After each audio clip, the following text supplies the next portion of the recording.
थबक फंगदब नहारोल अखोई वैकेंसी लेबसिंग याम कन अखोई मेनखनब होनरी तंपाकी खुन खरदा सिहारुगा पलरुगा कोई अतमना कम्युनिटी दो पल्ले हरने खुन दो पल्ले हरने डिस्ट्रिक्ट पल्ले हरने पल्ले आदमी का पल्ले खुन खर ड्रग फैक्ट्री ले रहे ड्रग फैक्ट्री के आना को बुआई की बा सिंह के आना को बुआई की बा विलेज के आना को नफा की बा ड्रग स्मगलर के आना को नफा की बा more than 30,000 hectares कोई पॉपी डिस्ट्रॉय कर जितनी इन्हों नाहने से तो बुद्ध दे आई काप फोटो दे रहे हैं तो पॉपी ना का पॉपी साइकोलॉजी से पॉपी ना कुछ शो आईटी रोड की गैरसान की एरिया आई वीडियो यानी होता आई सर्विलेंस अंकर पॉपी में है कहने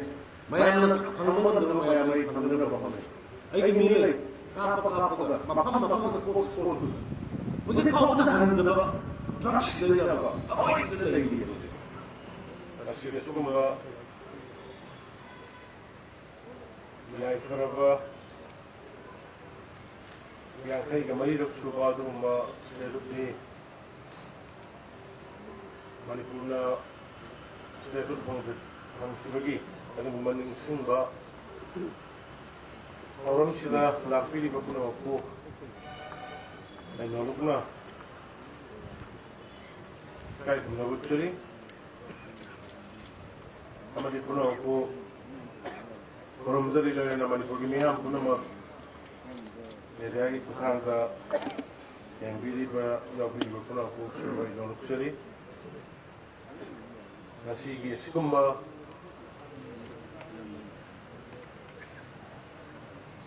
state of the celebration sida daita yang bili ba Honorable Speaker, Shri Saita Bhatta, Honorable Minister, Shri Vishwajit, Honorable Minister Shri Babilas Panpukram, Honorable Minister Shri Awango Miumai, Honorable Minister Shri Sapun Ranjan, Honorable Minister Shri Sushin Rao, Honorable Minister Shri Dingo, Honorable Minister Shri Basant Kumar, Area Committee Chairman Dinalung Gangmai, Honorable MP Shri December Sanagaupa, Linko, Honorable MLA and Chairman Shri S. Rajan, Honorable Chairman Shri Shyam Kumar, Manipur Chairperson Honorable MLA K. Robindro, Manipur Handloom and Handicrafts की MLA Honorable MLA as Chairperson K.S. Bumsa, Honorable MLA Shri Karam Shyam, Honorable MLA Prem Chandra, Honorable MLA Arun Kumar, Honorable MLA K. Manalini, Honorable MLA Jai Santi,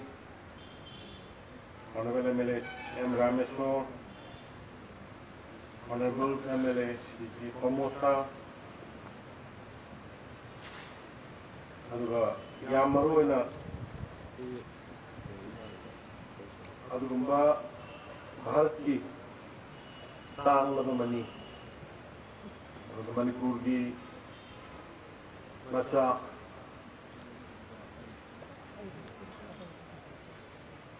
एवार्डी के आना कुल्लवा hard concert lump the दोनों दोनों विचित्र मसला है रखा अमृतंतिया अरुगा Chief Secretary Advisor, Security Advisor, DCP, the Command Senior Officers, the Parade, Contingent Punamak, the invitees Punamak,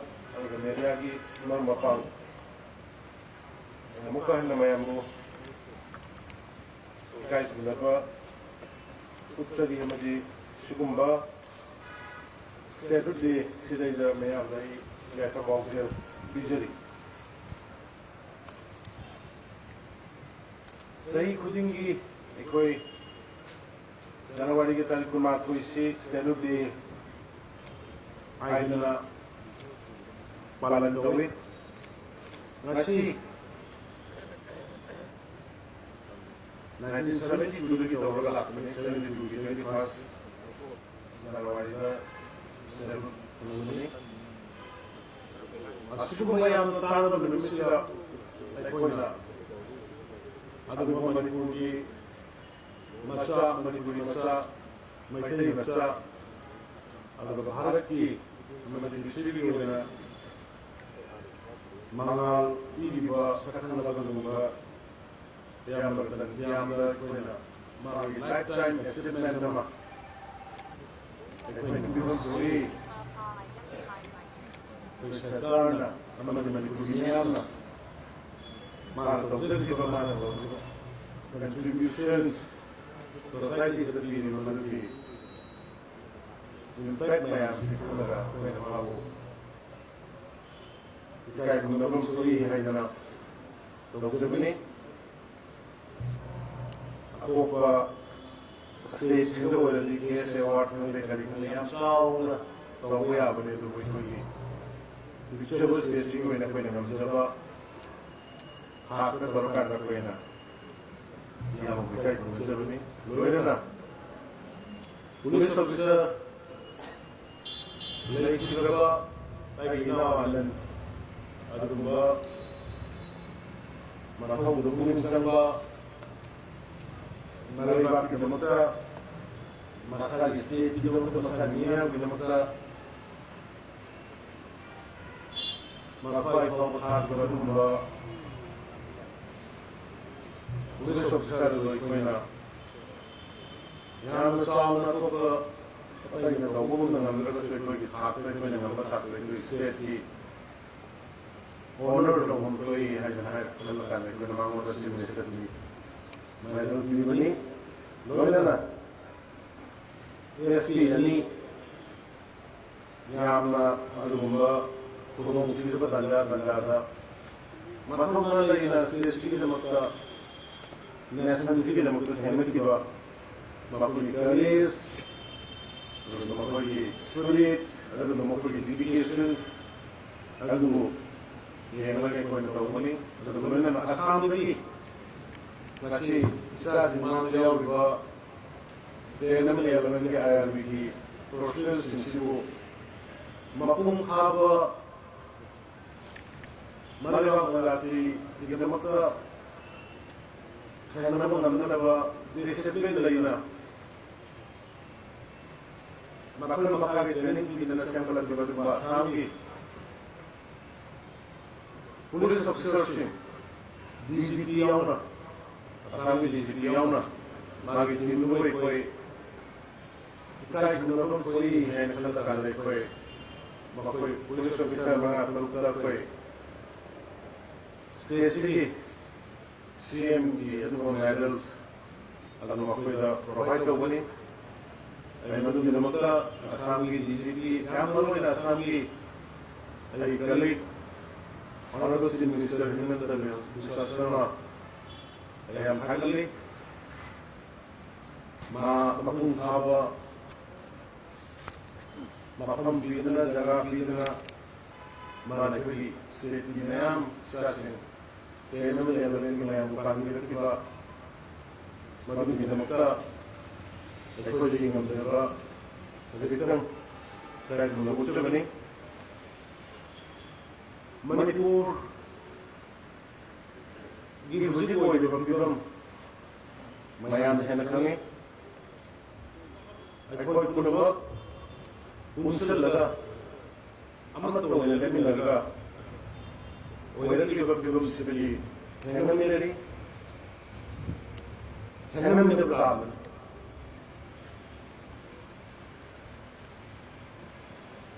aikoi Manipurda ngasi mak hongliba like no Manipur, no Manipur means no Manipur in the high. I quit Manipur that he recognized our tribe to have a memory. Aduga recognized the way out and the Kuskaga, Turk lay. Hydrogen say, boy, Amana Babu, Masak Fazan Hamlet. Makogi Wari, Masakana, Makogi Wari, Horcom. Makoi si Karano, Karino, Kariwana, Kari, Westani, Karino, I have nothing but it is.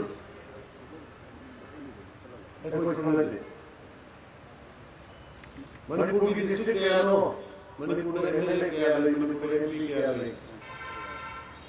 Manipur karam jala karam dahil karam salan leader announcer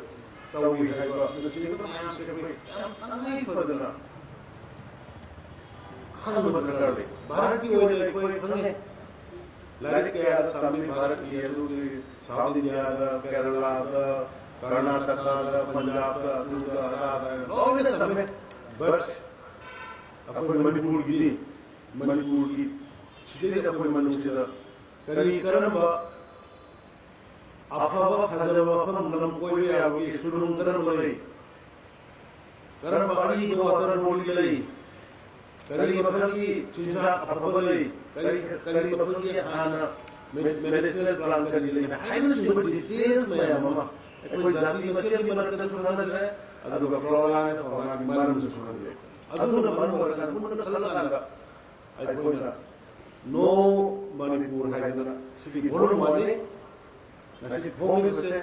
मस्जिद दे कोई लईब मणिपुर से जाति में हम धर्म की lump को फुंकरा दे लई कर्म जाति न कराए देता है Karena di sekitar Kalidon ayam mengenai kali tauri, kali cai,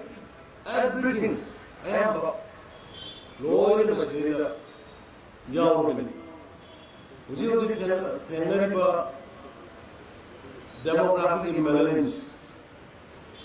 illegal immigrants, border fencing di Makan, FMR Kalidon. Masih bukan masalah tak khandana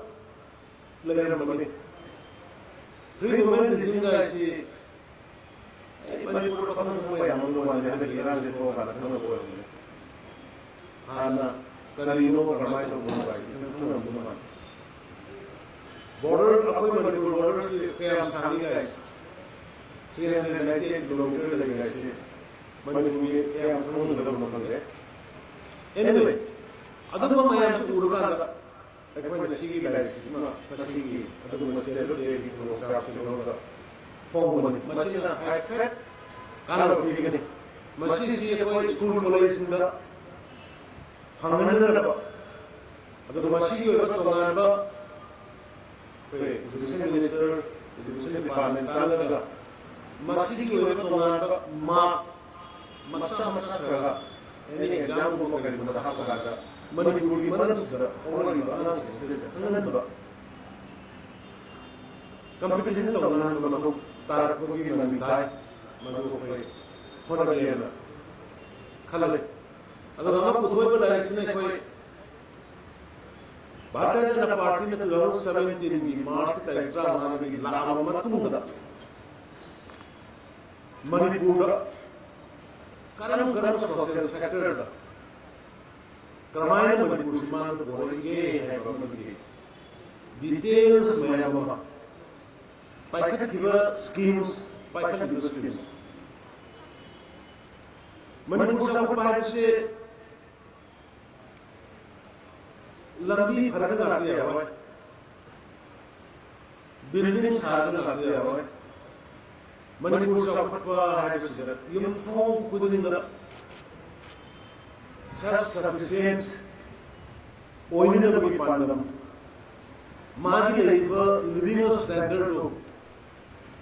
Yamam Congress of Western country must go to Congress. Some level of the massage, Apamas to the like Namanga, ꯃꯁꯥꯁꯤꯡꯕꯨ ꯑꯐꯕ ꯆꯤꯟꯖꯥꯛ ꯄꯤꯕ ꯉꯝꯖꯅꯕ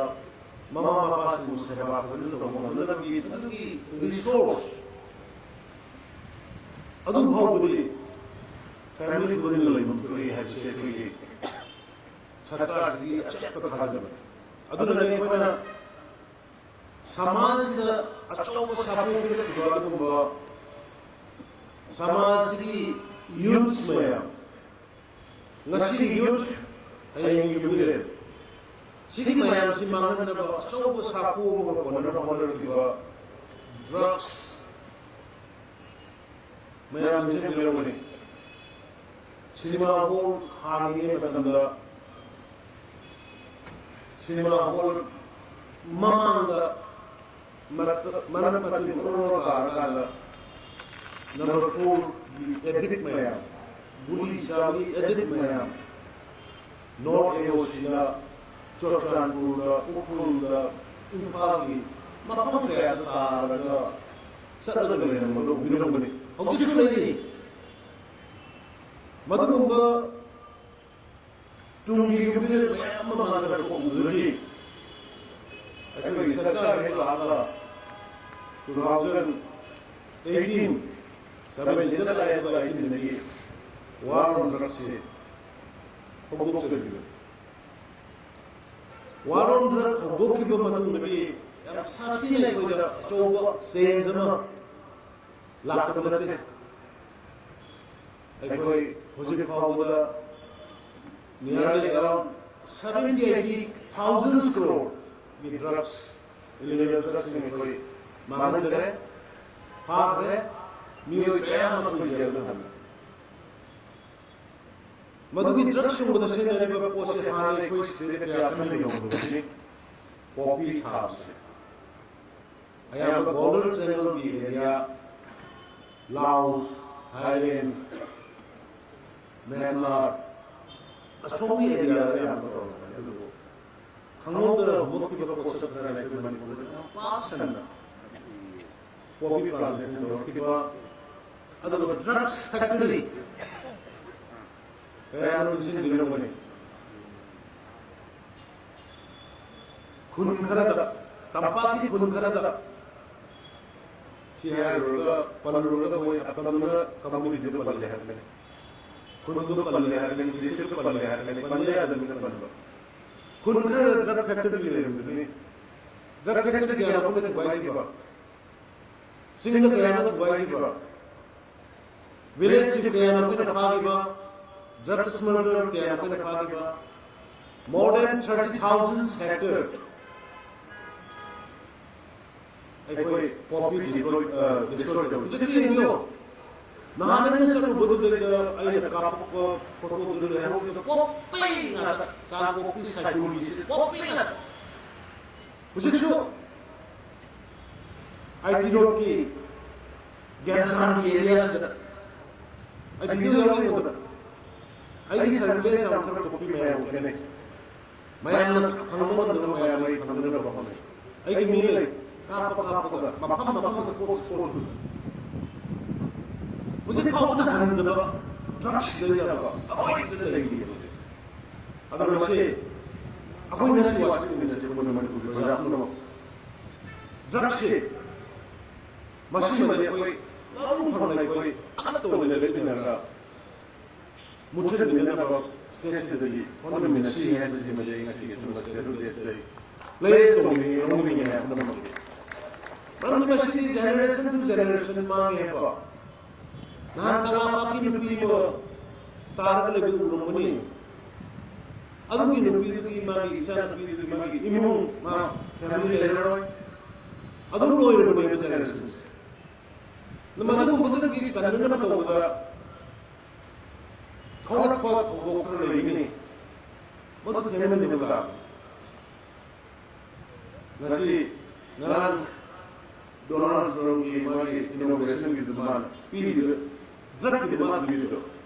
foreign national के लिए लोग ने मेरी दिखा तक लाख होगा कुछ लोग को अकुछ निशान Bharat honourable prime minister Modi ji की मखाद ऑनरेबल यूनियन होम मिनिस्टर की मखाद ड्रग्स एंड ड्रग आपको ये illegal drugs से compromise होए है अदुना मशीन में कोई family sin कोई society से बोलना ना बोलना मशीन में कोई first target होगी second इमुंग दा lecturer ने मशीन याम बिना अनाथ बनाए न बोलना दा वारी बनुना सुमने की नोमली तरह तांगे साब इमुंग फरे अदु यहां बनो तोलो मसा साब लिसिंग निफु या कई खंबा तोलो मसा साब फैमिली बाबूदा अनाथ मोया को मतलब अतै चाल को मोया को मतलब इमुंग तुमदरी इनफॉर्म योनरी बना तमरी हारी मदु कुन मतो खल्लु रकांदा कैंपेन चक्कर इलेक्शन की खेलने को तैयार तो बना ईश्वर सानी ने मया की ब्लेसिंग देगी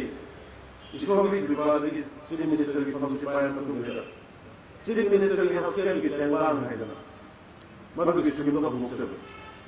मतंग ने मणिपुर की सेंट्रल की बिल्कुल खत्म होने कोई सुनने की लाभ नहीं करता हो 2018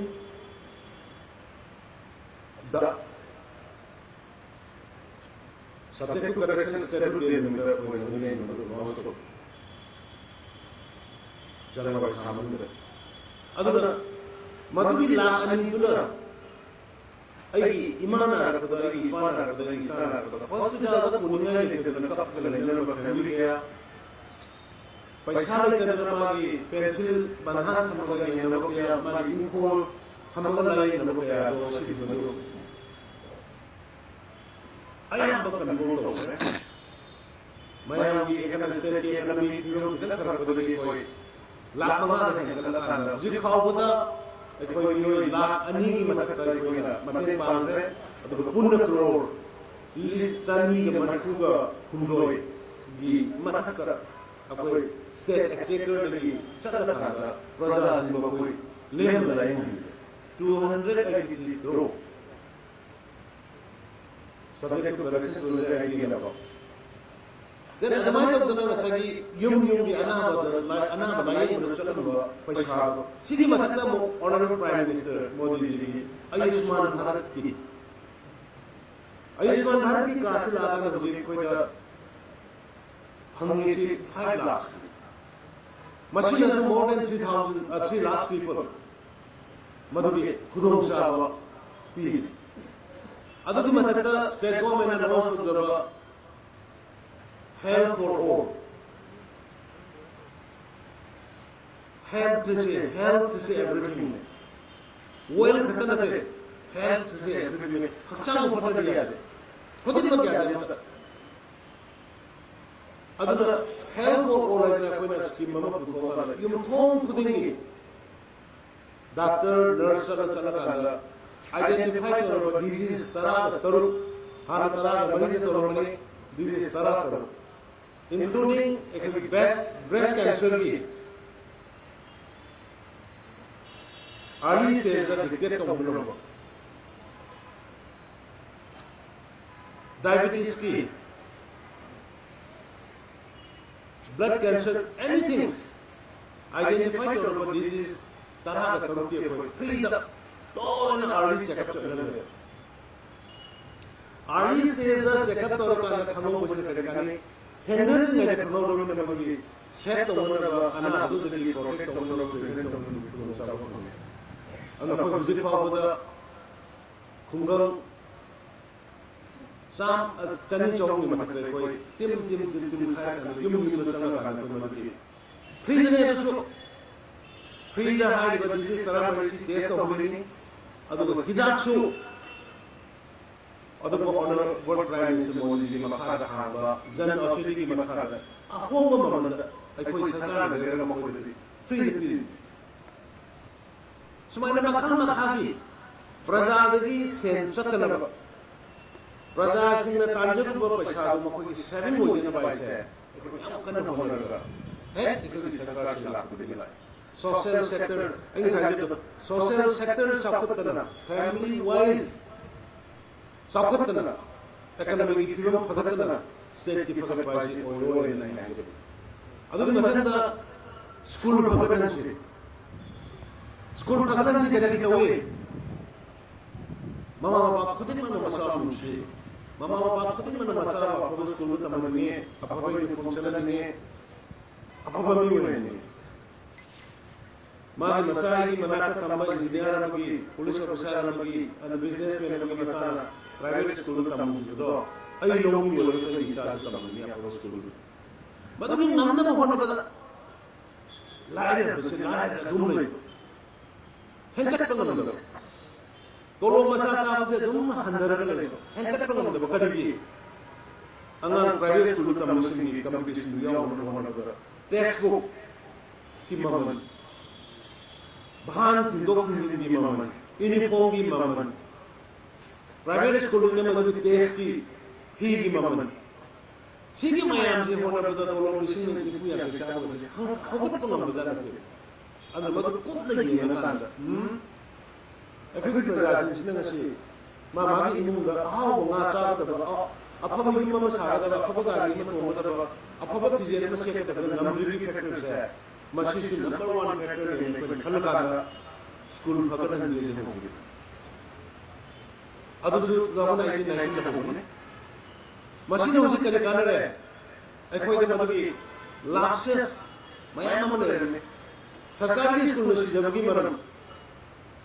private school no bhagat bagi maram man mayam ma le ne madu koi academician akhang ai mayam ma unsal la kana ra semto kana pre nursery dina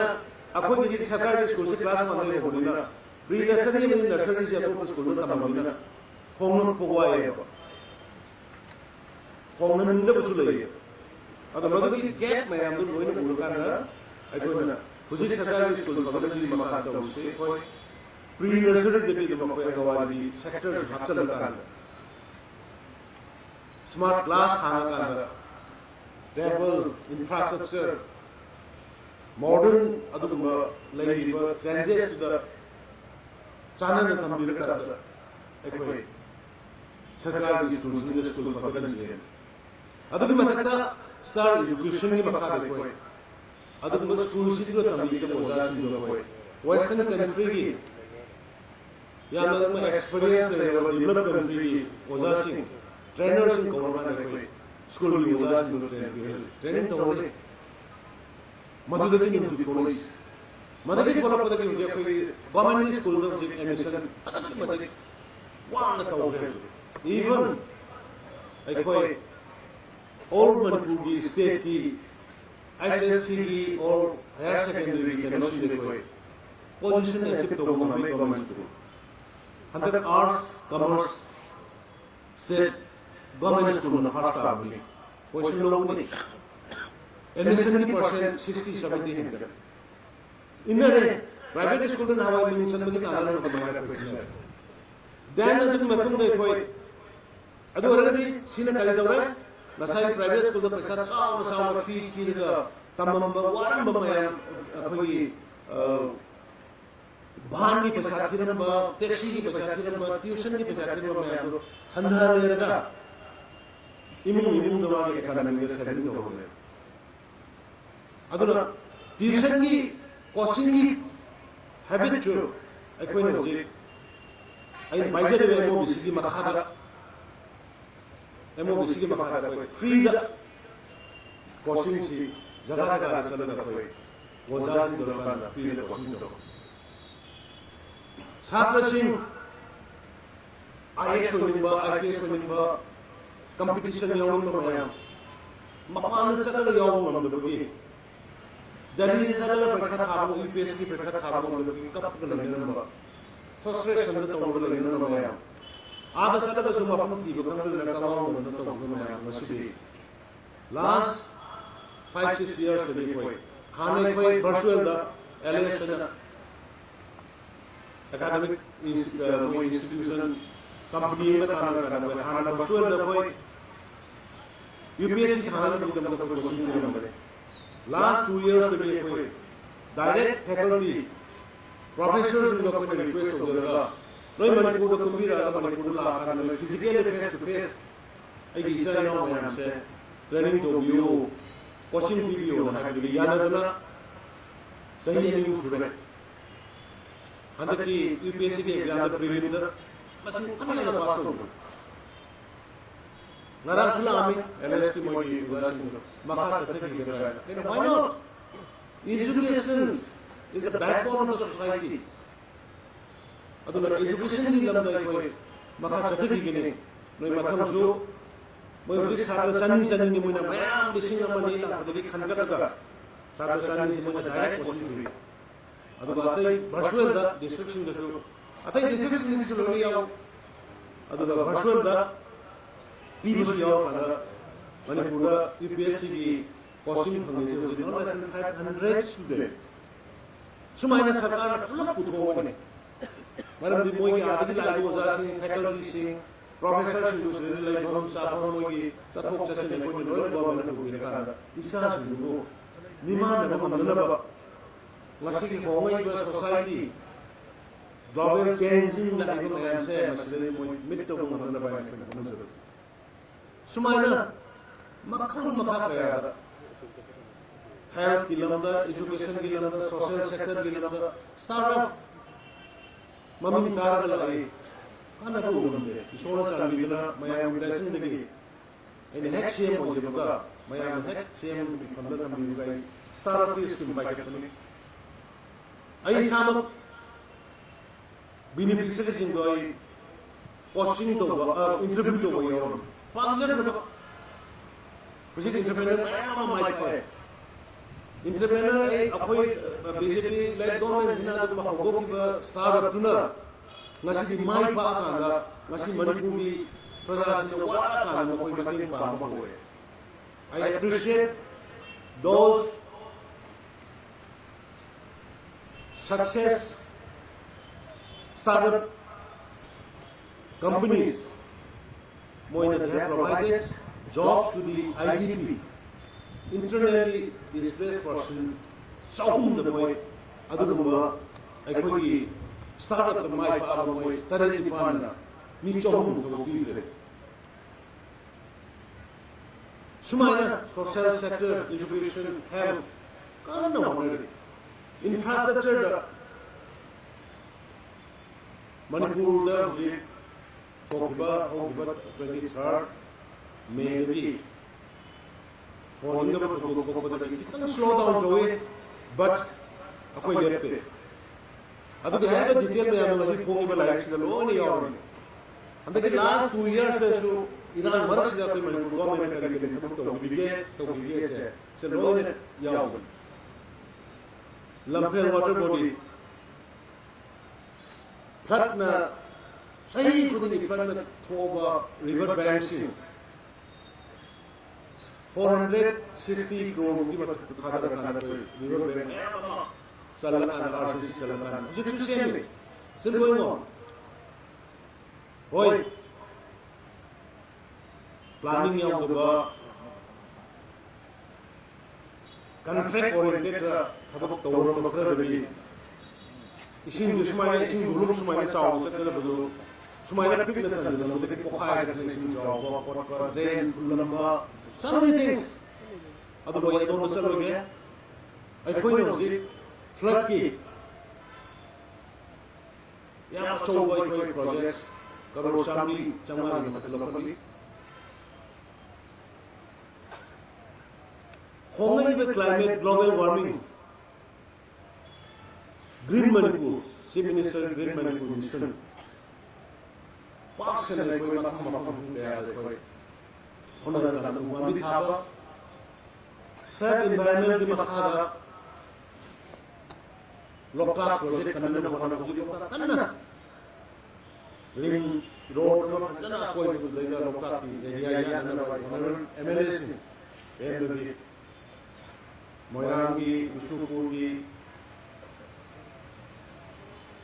Maya Fagi Nambogi Lagi mayam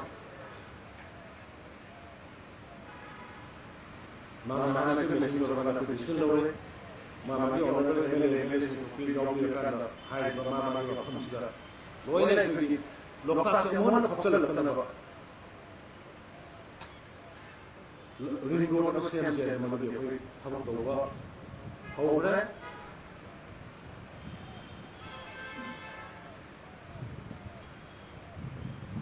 water body global warming water body if we can one of the loktak se ko da na ko ji lamkhel party around 640 crore lamkhel party usi water body do do re case to chalo makara ko di lam khopsan ba hin nabi mayam sina masin tang go di ba ko si tang di pa da lam si kitang hang le be da pang ko to khopsan le da revenue department na pata pang sa da sai pang pi da piram ba to usna ko ko se min ne ko ye min re birenji ye min number mayam no sai ko mayam to dunya ho soro ngarang na tugai du yo soro tu da mi san do soro tu da soro tu ki matak to soro tu ka matak to community ho sai ne uji tu se sigi maman se da lambi do ni ki lambi sa thon le do khopsan le le notice bi re ibisen da ka na biren phatte har kan wai thong singo sa pi ka hajar ge ho nara ai mari ni gun sa to do wai thong do hana pung kai kai da singo anga ma ta na si di madu ki wai thong singo ai mo da prasa je ru tu bai ki bi sang sang le wai thong ki water body 40 crore में तक खादर का बच्चा हो इसी Shem में portion में Shem का होता बता है उसे शेम में पोर्शन तो भाई है कोई ही में खादर जरूरी ही कोई भी कहना ही मतलब तो कोई सा मतलब कैफेटेरिया का हो गया कॉफी सा नून में बोल को कोई दिया लम्बे दिसु शेम मतलब अब ना कोई लाइफ ग्लोबल वार्मिंग की इशू कोई मास plantation During this Nambul project se mo check na tene ko project se no degi ngasi Nambul project da sin imu degi kitchen degi toilet degi kolom amu mo ya Nambul project ta mo masi balu set ro paya ta pura ka mo sangai ta na sala ka na isin do distill do ka na ngasi madu degi phatta ba isin do ngasi ko agriculture corporation similarly Imphal project ki Imphal river ki usi crore 80 crore di Imphal river project aapre beautification gangla ma ta university beautification type ta koi Imphal ki portion kong ma ba beautification to ko ne madui flood jo hat na pa ko ne na hasan Imphal manung concrete road 3,300 crore ki कोई agreement sign तौनगदबा ngasi January tha manung sida koi soidina madu sain tawon be masi sain tawrogade koi Greater Imphal amadi Imphal area da koi sahi nifu yankhi di lambi amuna semdaba yagadori bini concrete road ne koi sanction tawre everything ore ready singilamda ngaran hanaina maram salubuda lautho mi mayam du bino mo tabi mo ni singi district headquarter purama akoi visit concrete road loina thaga dore 170 crores 70 to 79 179 singi district headquarter sin aduga singi district mathaga mangada Tamilong yauna ukul yauna anaba laying sang da akhoi yan serious oi ba na ba la ko matam da Imphal da na ga ba na sat di ya laying nam da ba ki photo mitto na ba koi Senapati Ukhrul Tamilong Sandil district manga da koi MRI की facility लेबा CT scan की facility लेबा गुंबा hospital की facility मधु पाइकन नगरम का already 100 crore में आया तो sanction तो हो गए उसे टेंडर की प्रोसेस ले लंबी मया उबिरमनी हाना नेशनल हाईवे 37 लंबी compensation ni maram da tang sai amale no de koi fajana smoothly sapang no de uji mari sai na pasindu honorable MLA Dithugamai, here committee chairman, and the Awang Nimai, and the Ahemai, involved with the civil society involved around what is happening. Smoothly, in the presidential power. Imphal Jiri Lambi, next to Imphal Dimapur Lambi. High was a Sukimatic Maruoy. Maruoy Kanga RCC to the second war, Yoki to the Naramu Kakindra, Naramu Siama, Mumbai. Thanks to Honorable Prime Minister Modi ji, Aduga Morki Minister Nitin Gadkari ji, Kanna Honorable Bidari City, Ohuma.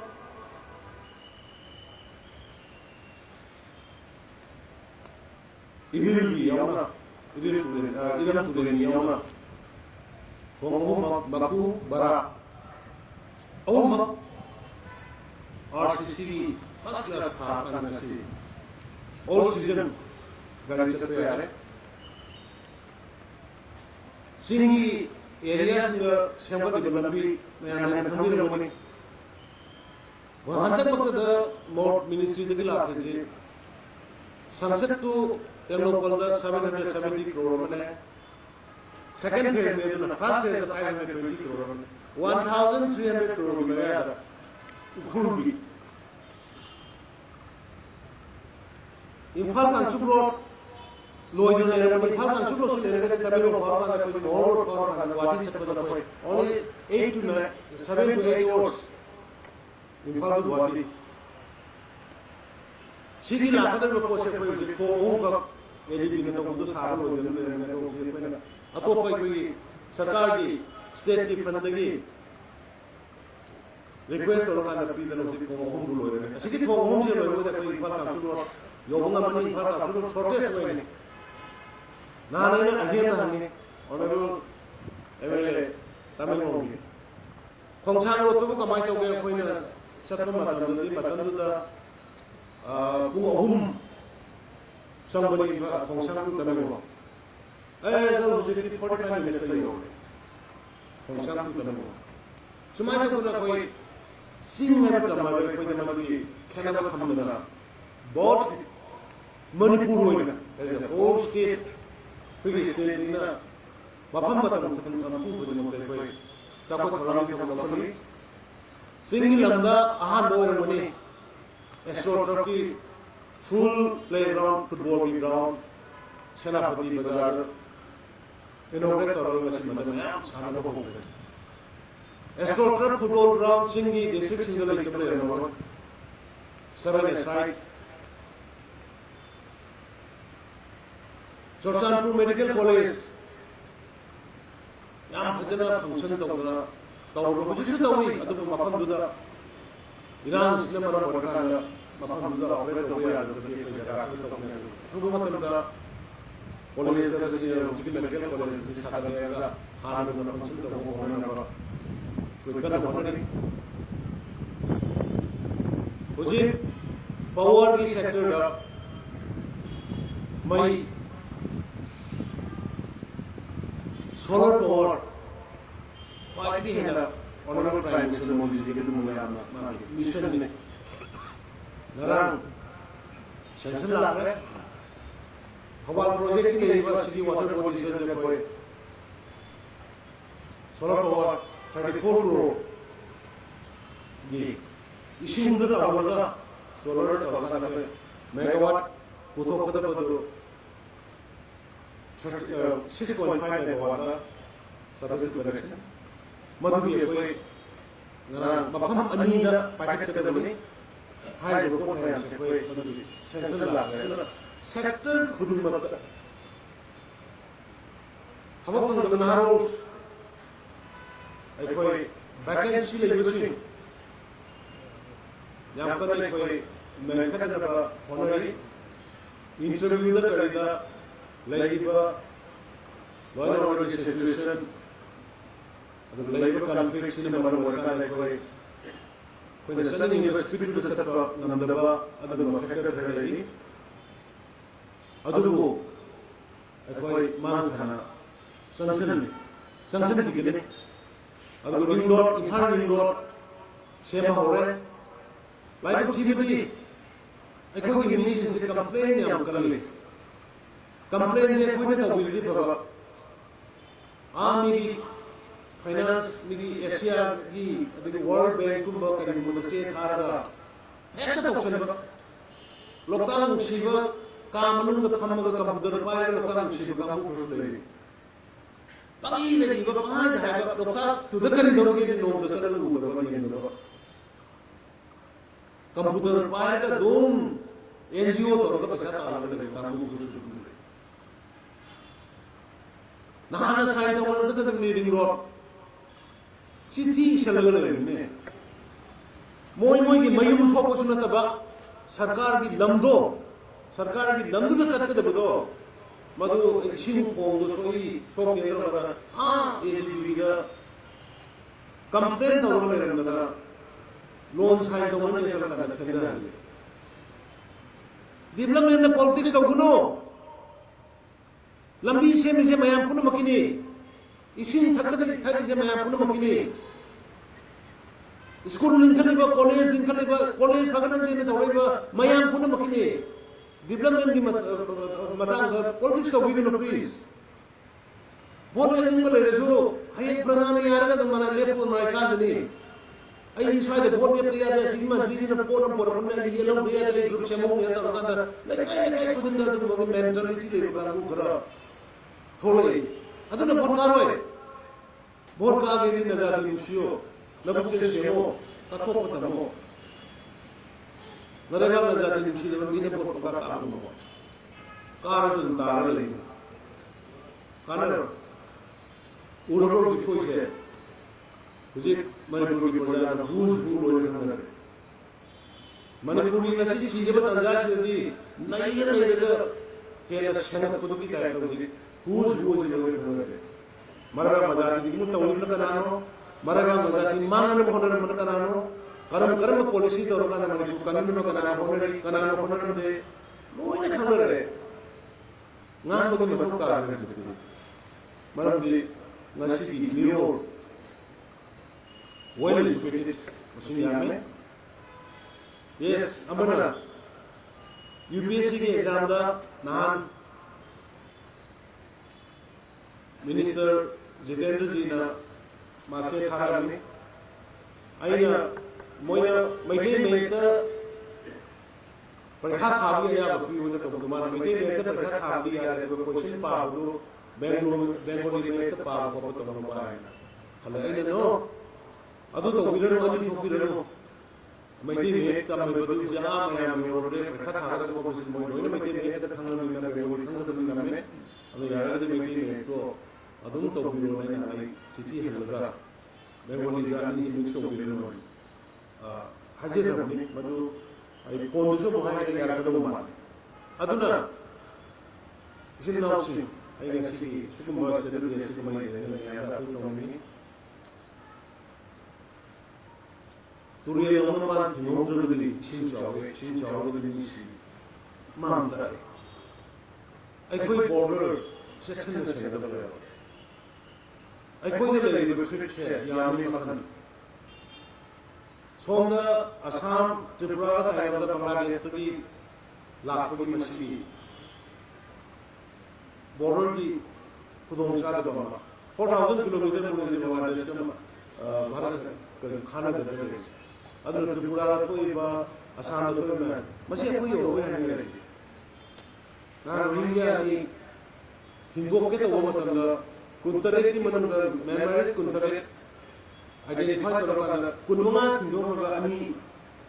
Rohingya अनि मोइनो जाते visit करने में सजवा के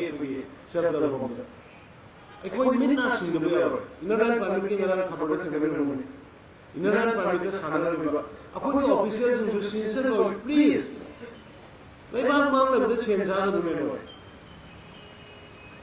लेबांग मांगले बदे सेंजार के दिया हो फॉरेस्ट की लम यों थोंगा होना पिथो आया पिथो का बदे सेंजार नो लम मरम पपा मरन थोंगा मितो पति ने होना सेंजार नो अतई दिसावी आई हैव नते को मरुओइना लैबाकी मांगदब पोषिदि नोय करी मखलमगी अमोट पटौगनो हबा मदुना याम मांगन ले बा कोइदा मदुबी मांगन बमयाम सोइदम बमयाम दुननेबा दिए फो मन खुल विलेज ए कोंगाइ सोसलमेने एजीओ मन लम पिथो मेने आ कनोकी मोरे की चाउग्रब 160 एकड़ तो कना पिरमे सुमगी असिस्टेंट सेटलमेंट ऑफिसर मना विलेज बंगो मानर पिथोरमे कनो योरंदे सेक्रेटरी योरंदे सुकुमा मयाम सिने बाबा थिदोर काना गसी कोइदा बिरे हारो बिरे नते आइने बीजेपी हारो बिरे बट बीजेपी ने गवर्नमेंट तो उसदे नसीकी जनरेशन में बिल्कुल जनरेशन है पिट intact fully protected like one of them ekoi ni nate ekoi ni ai chakki be angji chakki be ai we pusli tamam de pedamo ke phone ke na namam de but ngasigi generations lakh the generations ki khalo ga le koi rikshori bani nungai na sarkar paira CM hoga man jo le le ya ba musi ngasi bani disclose se mayam da hoi do ngasi miro mayam de aduna baat tanada bani bapna ma wari sarga rosin si baat tanada khudin ma ekoi paminasi aduga ekoi masel di manakta pangang na ba pangdong to ba issue de divert to no hona ba ma ekoi tominasi single ko igera tamdar ko igera ko ai ngara sumani ni ha de ko kanam da kalimada ko ha de ke sa sumnagi mapan de la ko shido mafam sana khandoksi mafam sana khadoksi hana le de ko try to thra ni to se no te kana de mesi hai ko tane adaga no budu so dum la na ba mamin pakhon da thola 2003 da tried to any tried to try any do recognize bidum any recognize bidum pot me ba har roge any han bi sai hai any is try le ba any try aduna sugumba blunders mayam amana ngasigi se thoi aduna rosinjara kuda pet yogi bagsa se inaushe moruse uniform discipline service ne